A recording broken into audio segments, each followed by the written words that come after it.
Hello, my dear! Hello, mga my dear! Another day, another collective reading na naman tayo. Hindi ko alam kung ano sasabihin ko. Okay, so another day, another collective reading na naman tayo, mga my dear. Tingnan natin kung kaninong energy ang makukuha natin sa araw na ito. Okay? So, tingnan natin, my dear, kung ano nangyayari sa outside world, sa outside energy mo. Okay? Yan. 4 na cards para sa outside energy mo, my dear.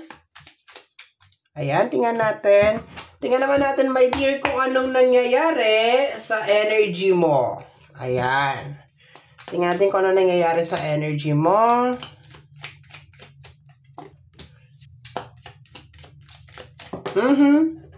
Nine of Pentacles, so ganda. Kaso yan, single energy yan. Okay? Most of the time, single energy, my dear, ang 9 of Pentacles. Okay? Pero, ang kagandahan lang dito, my dear, is parang you are enjoying your single energy. Ayan. Okay, tingnan natin. Or, hindi naman, pwede naman, my dear, you're enjoying your single energy. Wala kang jowa, wala kang love life. Or, pwede naman, my dear, na maski mag-isa ka lang sa journey mo is, kumbaga, ini-enjoy mo siya, kini-carry mo siya. Okay? So, tingnan natin, my dear. Kuha tayo ng oracle cards. Tingnan natin. Oracle cards. Tingnan natin sa outside energy muna tayo. Outside energy sa'yo. Okay. Tingnan natin.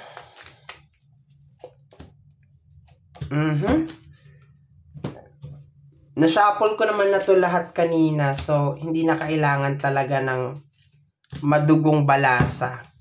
Kukunin lang natin yung mga cards na kailangan natin for this reading. Ay, dalawa. O, sige. Dapat isa lang eh. Kaso dalawa yung nahulog sa kanya. Baka marami siyang gustong sabihin. Or maraming gustong sabihin ng outside energy para sa'yo. Okay, so syempre, titingnan muna natin kung ano nangyayari sa'yo. Okay? Tingnan natin. So, meron ka ng 9 of Pentacles. Ayan. Okay. Binaba ko lang yung mga baraha. Hindi ko binanggit kung ano itong mga barahan na to. Okay, we have here the 10 of Wands. The 9 of Swords, buti na lang, buti na lang, buti na lang. Savior itong card na to, my dear. And the Knight of Swords, okay? Tapos ito. Kung wala ito, my dear, ay nako, hindi maganda to. Hindi talaga siya maganda. It's not good, okay? Kasi this is the 10 of Wands. Kung makikita mo dyan, my dear, ayan o. It makes sense dito sa ating 9 of Pentacles, kasi kagaya nga na sinasabi ko, dalawang energy to. Pwedeng single energy ka, wala kang partner, wala kang love life, 'di ba? Or pwede naman, my dear, na tinataguyod mo itong mga wands na to ng mag-isa. Okay? So, tapos meron kang 9 of Swords. So, this is stress, sleepless night. So, baka ito yung nagiging cause nito, my dear. Yan na nagiging cause. Okay?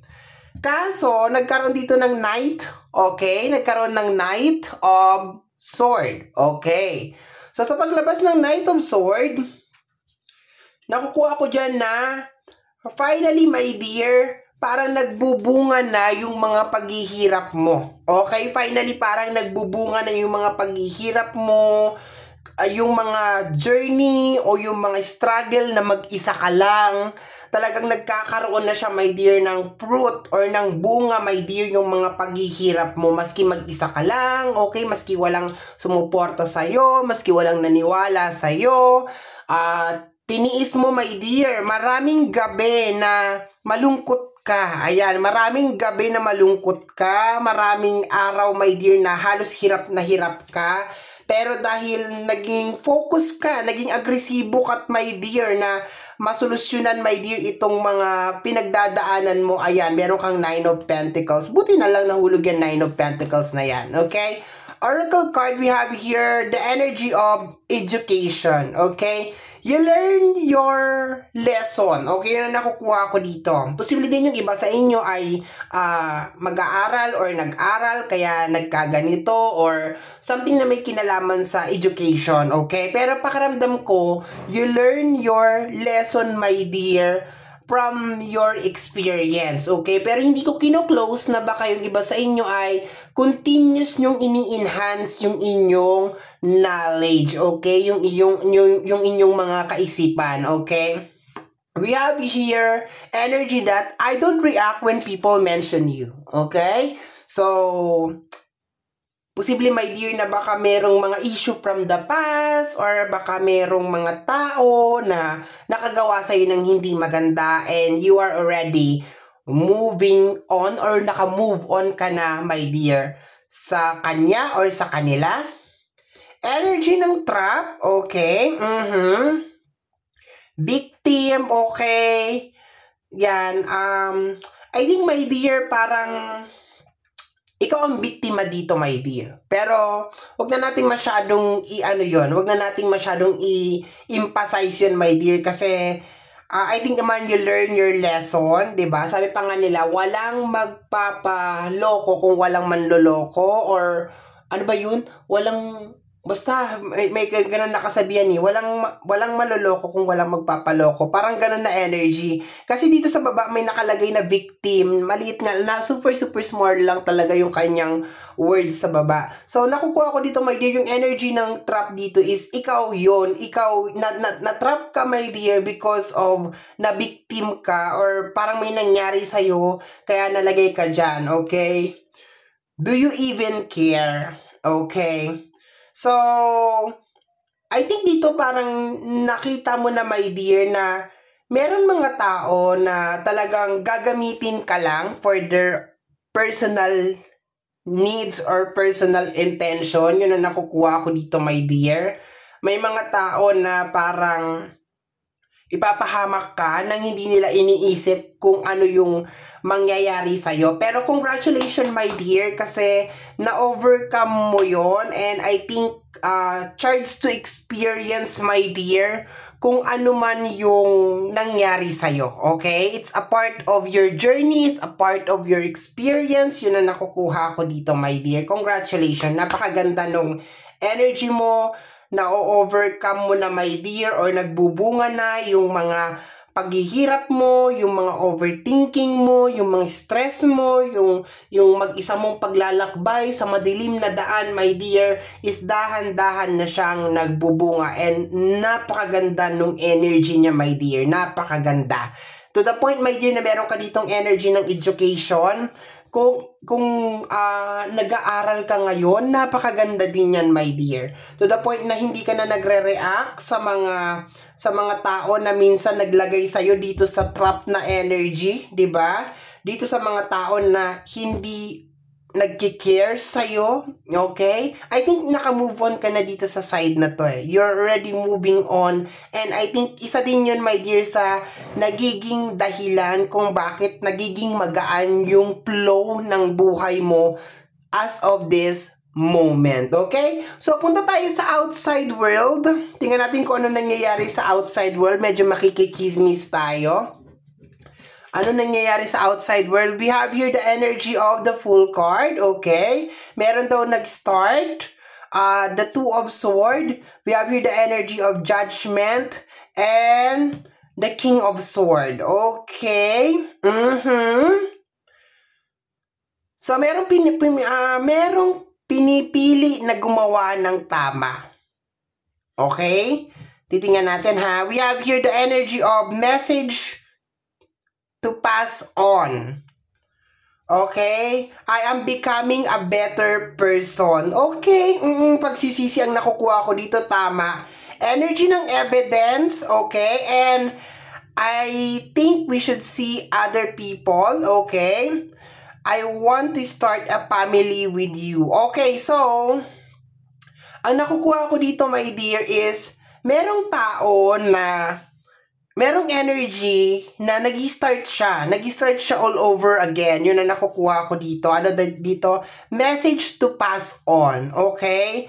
So, I think it's more on to the point na parang puro to pag-start ng pamilya, pagbuo ng pamilya, yun ang nakukuha ko dito na energy. I'm becoming a better person. Dito sa energy ng I am becoming a better person, ang pumasok sa akin, my dear, is merong mga advices or merong mga payo, my dear, sa kanya na nagkakatotoo na ngayon. Okay? Parang naalala ko dito yung mga matatanda, yung mga lolo at lola ko na ang dami-daming sinasabi nung bata pa ako, tapos ngayon na maedad na ako, ngayon ko nakikita or ngayon ko na papatunayan na totoo yung mga sinasabi nila sa akin nung bata pa ako. No? So parang ganito ang nakukuha ko sa kanya, my dear. Nag-start siya. Naramdaman niya, my dear, na kinakailangan niya mag-start, okay? Mag-start ng something. Posible naman, my dear, na tao to, kung meron nanliligaw sa'yo, my dear, this is an energy na parang nag-i-start siya, pinipilit niya magbago, and gustong-gusto niya magkaroon ng pamilya. Kung meron nanliligaw sa'yo, ha, huwag kang assuming, gigigil ako sa'yo. No? Kung meron nanliligaw sa'yo, especially kung ang energy niya ay sword, Gemini, Libra, in Aquarius, kasi ang lamang dito ang energy ng sword, ayan. So, ayan, oo, kung Gemini, Libra, in Aquarius, yes. Teka lang, pwede din naman na, may nakukuha kong energy ng Virgo, at saka energy ng Leo. Okay, Virgo and Leo, nakukuha ko.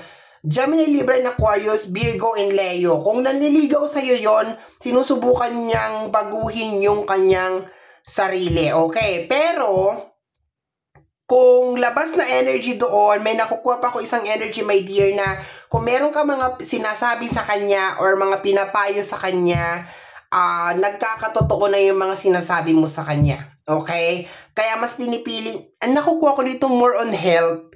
Parang may nakukuha ako dito na parang nagpapayo ka sa kanya na may kinalaman sa health or kalusugan. And ngayon nga na nakikita na parang tama yung sinasabi mo sa kanya, my dear. Kasi merong energy ng evidence. Okay? So, ayan, totoo yung sinasabi mo sa kanya o yung yung mga warnings mo sa kanya, my dear. Okay? So, this time, I think we should see other people. Naghahanap to ng makaka-date. Okay? So, itong energy na to is more on parang siya, my dear. Ang nakukuha ko is more on parang isang tao na parang pinipilit niyang baguhin yung sarili niya, pinipilit niyang ayusin yung sarili niya kasi parang gusto niya na magkaroon ng maayos na buhay. Yun ang nakukuha ko, my dear.